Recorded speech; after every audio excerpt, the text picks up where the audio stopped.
신바람 사연 아파트. 오늘의 사연 시작하겠습니다. 안녕하세요. 저는 결혼한 지 1년 된 30대 초반의 여자입니다. 시어머니의 악행 때문에 이혼하게 되었는데 어디에라도 털어놓지 않으면 제가 화병으로 쓰러지겠다 싶어서 이렇게 용기 내서 사연 한번 보내봅니다. 저한테는 남편 말고도 오래된 동반자가 또 있습니다. 바로 제 강아지인데요. 남편도 제가 집 근처 공원에 강아지를 데리고 산책시키러 나갔다가 처음 만나게 되었습니다. 그때부터 남편과 인연을 키워왔고 결국 청혼까지 받게 되었습니다. 그렇게 결혼 준비를 시작하게 되면서 서로 양가 부모님들에게 인사를 드리게 되었습니다. 처음으로 시부모님을 만나게 된 날, 시부모님은 저에게 이것저것 많은 걸 질문하셨어요.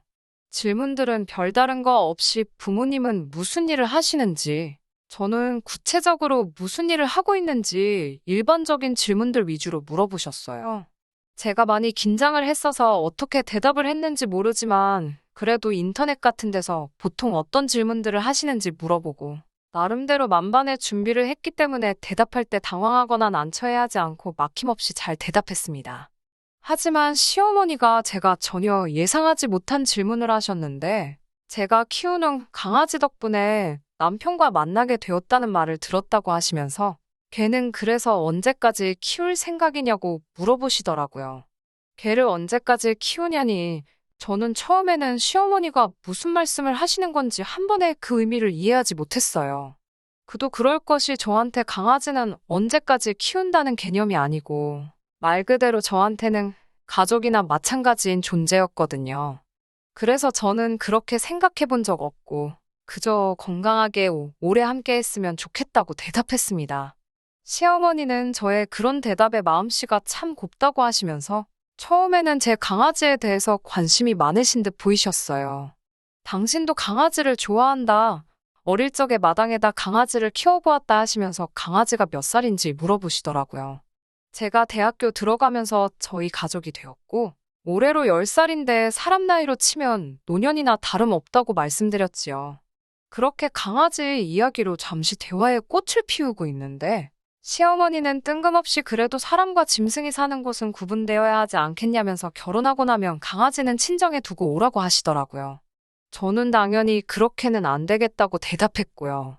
시어머니는 계속해서 동물털이 아기한테 얼마나 안 좋은지 알고나 있느냐. 질투심이 강한 강아지가 아기를 물어 죽일 수도 있다더라. 이런 이야기를 하시면서 마치 저에게 강아지가 해로운 짐승이란 사실을 납득이라도 시키려는 듯 이야기를 하셨습니다. 제 강아지도 10살이면 살 만큼 사는 거라고 결혼하면 앞으로 아이도 갖고 해야 되니 계속해서 친정에다가 두고 오라는 식으로 말을 하시더라고요. 듣다 못한 제가 시어머니께 하시고자 하는 말씀의 의도가 무슨 말인지 잘 모르겠다고? 저한테는 나이든 가족은 그냥 갖다 버리라는 소리로밖에 들리지 않는다고 말했습니다. 당연히 시어머니는 혹시 그거 지금 자기 들으라고 한 말이냐며 어이가 없다는 듯한 표정을 짓더니 저보고 괘씸하다고 하셨어요. 남편한테 결혼 이야기는 다시 생각해보자고 말하고 시부모님한테는 초면에 신뢰가 많았다고 인사드리고 자리를 빠져나왔습니다. 사실 그때 결혼이 뒤집어지는가 했는데 남편이 택시 잡으러 대로변까지 나온 저를 쫓아서 뛰어와서는 저에게 사과를 하더라고요. 고작 걔 때문에 자기랑 결혼 안 할 생각이냐고 묻길래 강아지 때문에 그러는 게 아니라 너희 어머니 때문에 그런다고 정정해줬어요. 그러니 시어머니는 자기가 책임지고 두 번 다시 그런 이야기는 꺼내지 않게 잘 말할 테니 다시 한번 생각해봐 달라고 빌듯이 사정을 하더군요. 집에서 자초지종을 들은 친정부모님도 뭘 그런 말 한마디 들었다고 파혼을 하느냐. 예비사돈도 잘한 거 없지만 저도 잘한 거 딱히 없다고 하시면서 저를 타일르셨어요. 친정부모님이 남편을 사윗감으로 굉장히 좋게 보기도 했고 앞으로 제가 결혼하면 시어머니랑 살 것도 아니고 다른 사람을 만나 결혼을 한다고 한들 그 집은 시댁이 없을 것 같냐고 평생을 다르게 살아온 사람들인데 어떻게 생각이 같을 수 있겠느냐 하시는 말씀에 저도 반성하고 남편에게 연락해서 시어머니가 우리 신혼집에 강아지도 같이 사는 걸 가지고 아무 말 나오지 않게만 해달라고 따로 부탁을 했어요. 그리고 결국 그날로부터 3주 정도 지났을 무렵에 다시 한번 시댁에서 자리를 갖게 되었어요. 시어머니 표정은 굉장히 안 좋으셨지만 그때 한 말은 다 저희 좋으라고, 피가 되고 살이 되는 말이라고 나쁜 뜻으로 한 말이 아니니 마음에 담아두지 말라고 사과 비슷한 말을 하셨어요. 제가 느끼기엔 사과처럼 들리지 않았지만 그래도 어른이신데 저한테 사과를 요구하는 것도 예의는 아닌 것 같아서 저도 예의 바르게 무슨 뜻으로 하신 말인지 잘 안다고, 저도 그때 그렇게 예의 없이 행동했던 점 깊이 반성하고 있다고 같이 사과드렸고요. 그 이후로는 별다른 사건 없이 결혼 준비를 시작하게 되었습니다. 원래는 남편이 모은 돈과 제가 모아놓은 돈으로 전셋집을 구할 예정이었는데 아무래도 남의 집에서 강아지를 키우면 좋은 소리를 들을 것 같지 않아서 대출을 포함해 무리해서 작은 아파트를 매매로 샀습니다. 시어머니가 조금 못마땅해 하시는 게 표가 났어요. 강아지만 없어도 대출이자 같은 거 낼 필요도 없는 거 아니냐고. 왜 고집을 부려서 쓸데없이 지출만 늘리냐는 식으로 말하시더라고요. 남편이 모아둔 돈보다 제가 모은 돈이 더 많은 상황이었는데도 시어머니는 대출받기로 정한 저의 결정에 불만을 가지고 계셨어요. 그래서 남편과는 합의하에 남편이 모은 돈으로 집 리모델링과 혼수를 해오기로 하고 제 이름으로 대출을 받아 집을 구하기로 했습니다. 각자 돈은 따로 관리하기로 하고 집에 관련된 돈은 전부 다 앞으로 제가 부담하기로 했어요. 그렇게 하기로 하면서 집은 제 명의로 해놓았는데 시어머니가 그 사실을 아시고는 부부가 같이 사는 집인데 어떻게 제 명의로만 할 수가 있냐고 화를 내시더라고요. 대출은 같이 갚기 싫은데 공동 명의는 해야 되는 거냐 물으니 그때가 돼서야 시어머니는 꿀먹은 벙어리 마냥 아무 말도 하지 못하시더군요. 10살 먹은 제 강아지는 사람으로 치면 노년에 해당하는 단계였어요. 그렇다 보니 식사나 건강에 신경을 더 기울이게 되더라고요. 당연히 각자 돈을 관리했기 때문에 강아지한테 들어가는 비용 또한 제가 다 부담했고요. 그런데 시어머니는 그것도 마음에 안 드시는지 저희 집에 오실 때마다 집에 있는 사료나 강아지 관련된 용품들을 보면 이건 얼마를 줬냐, 저건 얼마를 준 거냐 하시면서 저에게는 아들이 힘들게 번 돈 가지고 걔한테 다 쓴다고 성질을 부리셨습니다. 강아지 앞으로 들어가는 돈 또한 전부 다 제가 번 돈으로만 쓰고 있다고도 설명을 따로 드려야 했어요. 어려서부터 저희 부모님은 돈이라는 건 있다가도 없고 없다가도 있는 것이니 써야 할 때는 쓰는 것이 좋고 다만 사치나 낭비는 하지 말라고 가르쳐 주셨습니다. 그래서 남편과 연애 시절부터도 제가 남편보다 더 잘 버니까 강아지에게 조금 더 쓸 수 있다고 생각했고 남편도 그에 대한 불만은 따로 없었어요. 시어머니가 이 사실을 알고 계셨는지는 모르겠습니다. 적어도 제가 제 입으로 당신 아들보다 내가 더 잘 번다 소리를 한 적은 없거든요. 굳이 제가 얼마 번다고 떠들고 다닐 필요도 없는 일이고요. 여기까지도 저는 참을 수 있었습니다. 어느 부모건 자기 자식이 고생해서 번 돈을 남이 허투루 쓴다고 생각하면 기분 나쁠 수 있다고 생각했으니까요. 그렇지만 얼마 전에 도저히 더는 이 결혼 생활을 지속할 수 없겠다 싶었던 일이 있었습니다. 주말이었는데 시어머니가 저희 집 근처 병원에 예약이 있으시다며 일 보고 저희 집에 들리겠다 하시더라고요. 토요일 오후에 무슨 병원이냐고 다 끝나지 않았냐고 여쭙지만 여는 병원도 있다면서 뭘 그렇게 꼬치꼬치 묻냐고 화를 내시더라고요. 최근에 식욕이 떨어진 강아지 때문에 마침 저는 그날 동물병원에 예약이 되어 있어서 이미 외출해 있는 상황이었어요. 남편이 혼자 집에 있으니 저는 이미 외출해 있고 남편이 집에 있으니 남편과 다녀오시라 말씀을 드렸습니다. 그랬더니 대번에 큰일하느라 한 주 내내 힘들게 일하는 아들에게 어떻게 자기를 병원까지 모시고 다니냐는 말을 하겠냐며 막무가내로 저보고 자기를 병원에 데려다 주라고 하는 거 아니겠어요. 저는 이미 외출 중인 상황이고 중요한 일이 있어서 갈 수가 없으니 정 남편이 피곤할까봐 부탁을 못 하시겠으면 택시라도 타고 다녀오시라 했습니다. 그 뒤로 특별한 연락이 온 것도 아니고 해서 남편이 꼬라지 보기 싫어서 데리고 나갔나? 아니면 진짜 택시 타고 가신 건가 어쨌든 둘 중에 하나로 했겠지 하는 생각에 저도 천천히 볼일 보고 집으로 들어갔습니다. 노견이라 체력이 부족해서 이것저것 검사한다고 녹초가 된 강아지를 안고 집 안으로 들어갔는데 병원 간다던 시어머니는 진료가 일찍 끝난 건지 거실에 앉아서 들어오고 있는 저를 노려보고 있더라고요. 들어오는 저를 보자마자 시어머니는 저것 좀 보라고 세상에 온갖 바쁜 척은 다 하더니 개 끌어안고 들어오고 있다고 혀를 찼습니다.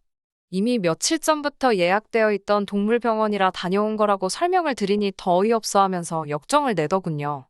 이 시어미보다 그 개가 더 중요하다는 뜻이냐면서 제가 하지도 않은 말을 가지고 확대 해석해서 화를 내고 있더라고요. 지금 너 때문에 예약된 병원도 못 다녀왔는데 고작 시어머니 무시하고 다녀온 게 개병원이냐고 하면서 아주 어른을 개만도 못한 취급을 하고 있다고 입에 거품을 물고 있었어요. 언성이 높아지니 남편이 그 소리를 듣고 기어 나오는데 머리에 까치집을 하고 있는 꼬라지가 여태까지 집에서 잠만 자고 있던 것 같고 지네 엄마가 집에 와 있는지도 몰랐던 것 같네요. 그래서 남편한테 도끼눈을 뜨고 너는 너네 엄마가 병원 다녀오셔야 한다는데 잠이 오냐고 한마디를 하니 시어머니는 또 거기서 제 말을 자르고는 왜 네가 잘못해놓고 자기 아들한테 화풀이를 하느냐고 또 뭐라고 하십니다. 제가 못 모셔다 드린다고 말씀드리지 않았냐고. 정아들 깨우기 뭐 했으면 택시라도 타시지 그랬냐고 하니 네가 태워다 주면 공짠데 왜 자기가 택시를 타가지고 우리 아들이 힘들게 번 돈을 버리느냐고. 이러나 저러나 제가 태워다 주는 게 아닌 이상은 다 자기 아들 고생시키는 길이라면서 어깃장을 부리고 계셨어요. 아주 돈 벌어서 걔한테 다 써버리고 있다고. 쓰잘데기 없이 걔를 키우니 애도 안 들어서고 걔 병원비 내니까 돈이 없어서 자기들한테 용돈도 안 주는 거라고. 걔한테 쓸 돈 있으면 사람한테나 잘하라고 아주 난리굿을 부리고 있더라고요. 용돈 이야기를 하니 일전에 시어머니가 친구분들하고 골프 여행을 다녀온다고 어버이날 선물로 200만 원을 요구하신 적이 있거든요. 그런 큰 돈을 갑자기 요구하니 남편에게 일단 자기 돈으로 먼저 드리라고 했었어요. 강아지 병원비가 얼마나 나올지 모르니 병원 다녀오고 나서 그 이후에 제가 돈을 주겠다고요. 남편이 알겠다고 대답은 했는데 저한테는 그렇게 대답만 하고 돈을 안 드렸던 거였어요. 그래서 시어머니는 여행을 결국 못 가셨고 그걸 가지고 앙심을 여태까지 품고 있다가 이참에 저한테 터트린 거죠. 그런데 굳이 그 말을 걔 병원비 쓸 돈은 있고 자기 골프 여행 보내줄 돈은 없냐고 말하니 저는 어이가 없는 거고요. 그런데 알고 봤더니 남편이 돈을 못 준다고 말하기가 싫어서 중간에서 걔 병원비 때문에 어려울 것 같다고 중간에서 말을 이상하게 전해버렸으니 오해가 더 커졌던 거고요. 시어머니는 계속해서 그깟 짐승한테 돈이며 정성 다 드린다고 그러면서 시부모 가슴에 못 박고 있는 건 모르고 있냐며 그게 무슨 한심한 짓이냐고 저한테 큰 소리를 치고 있었습니다. 솔직히 그때는 정말이지 시어머니가 인간으로도 안 보였습니다. 시어머니 여행 보내드리는 게 아까운 게 아닙니다. 그래도 여행은 나중에 갈 수 있지만 저에게는 가족이나 마찬가지인 강아지 병원도 중요한 일이거든요. 그리고 그게 생명과 연관이 되어 있다면 그게 말 못하는 강아지이든 사람이든 당연히 그쪽이 먼저가 되어야 하는 게 아닌가요? 상황을 지켜보던 남편이 가만히 있다가 쓱 저에게 다가와서는 그러니까 강아지 병원이 뭐가 급하냐고. 엄마가 병원 때문에 먼 길 오신 건데 걔보다는 사람이 먼저 아니겠냐며. 병원 취소하고 어머니 병원에 먼저 모셔다 줬으면 이런 일 없는 거 아니겠냐고 한마디를 하더라고요. 여태까지 집에서 자고 있던 게 뭔 소리를 하는 거냐고. 그렇게 니네 엄마 병원 가시는 게 중요하면 아들 자식인 너가 가야지. 그걸 왜 며느리인 나보고 가라고 하는 거냐고 했더니 엄마가 나랑 가는 거보다 너랑 가는 게 더 편하시다잖아 하고 대답을 하더라고요. 어이가 없어서 나는 편하겠냐고 나도 너가 너네 엄마 데리고 병원 가는 게 더 편하다고 소리를 빡 질렀어요. 그러니까 시어머니가 옆에서 그게 어디 남편한테 할 말버릇이냐고 성큼성큼 제 쪽으로 오더라고요. 그러니까 제 품에 안겨있던 강아지가 무서운 표정을 하고 시어머니를 향해 지저대기 시작했습니다. 조그만 강아지인데도 시어머니가 제게 아기를 품은 걸 느꼈는지 저를 지킨다고 이빨을 드러내고 짖기 시작했어요. 시어머니는 그걸 보고 놀래가지고 뒤로 엉덩방아를 찌으시고 기절초풍을 하더라고요. 바닥에 나자빠져 버둥거리고 있는 시어머니를 보니까 잠깐 속이 후련했습니다. 시어머니가 저놈의 개가 사람을 문다고 거품을 물고 있으니 남편도 지 어머니 편을 들면서 이건 좀 아닌 것 같다고. 강아지가 늙어서 노망이 난 것 같은데 나중에 무슨 큰일이 나기 전에 강아지는 자기 어머니 말대로 이제 그만 갖다 버리자고 하는 것 아니겠어요. 늙고 병든 강아지도 자기 가족이 부당한 일을 당하는 것 같으니 이렇게 일을 드러내고 저를 지켜주려 하는데, 고작 강아지한테 들어가는 돈 얼마가 아쉬워서 제 가족이나 마찬가지라고 결혼 전부터 말해줬던 사실은 기억 못하는지, 제 가족을 버리라 마라 하는데 이쯤 되니 누가 사람이고 누가 짐승인지 분간이 되지 않더라고요. 강아지가 제 곁에 평생 남아있을 거라는 생각을 하지는 않지만, 이 짐승만도 못한 사람들이 평생 저를 위해 제 편이 되어주지 않을 거라는 사실은 안 봐도 뻔한 거나 마찬가지였습니다. 그때 결심을 했던 것 같아요.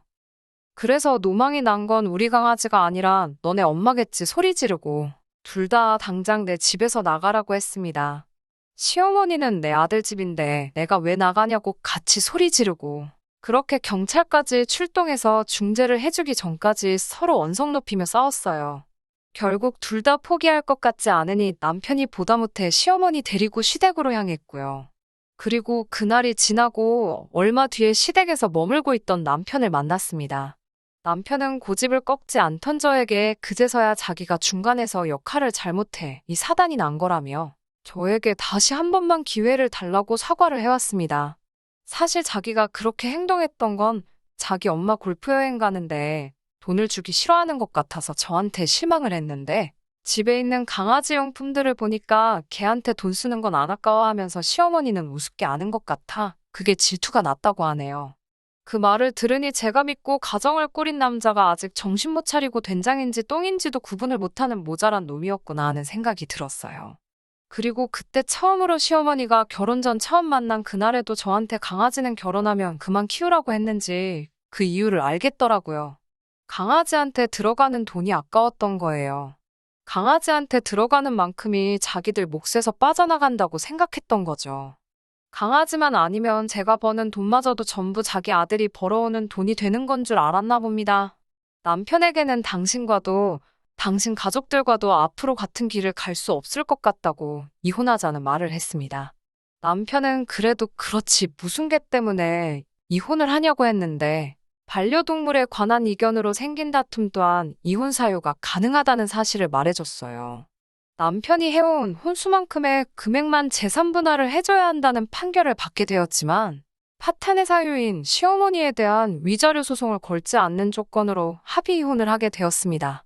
그리고 지금은 강아지와 단 둘이서 살고 있어요. 이제 사람으로 치면 노년인 우리 강아지가 저와 평생을 함께 해주지 않을 거란 사실은 알고 있습니다. 하지만 제가 평생을 함께할 배우자를 포기한 게 후회되는 날은 없을 거예요. 이미 결혼 전부터 제 강아지는 저의 가족이나 마찬가지인 존재라는 말을 해줬음에도 불구하고 제 가족을 이제 그만 버리라고 말하는 사람들과 평생을 함께 해봤자 행복하지 않을 거라는 생각이 드네요.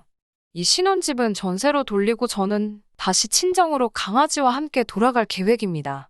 강아지를 사랑해주는 사람들과 함께 얼마 남지 않은 시간 보내게 해줄 생각이에요. 끝까지 들어주셔서 감사합니다. 오늘의 사연은 여기까지입니다. 구독과 좋아요, 알람 설정 부탁드리고 더 좋은 사연으로 다시 찾아뵙겠습니다. 감사합니다.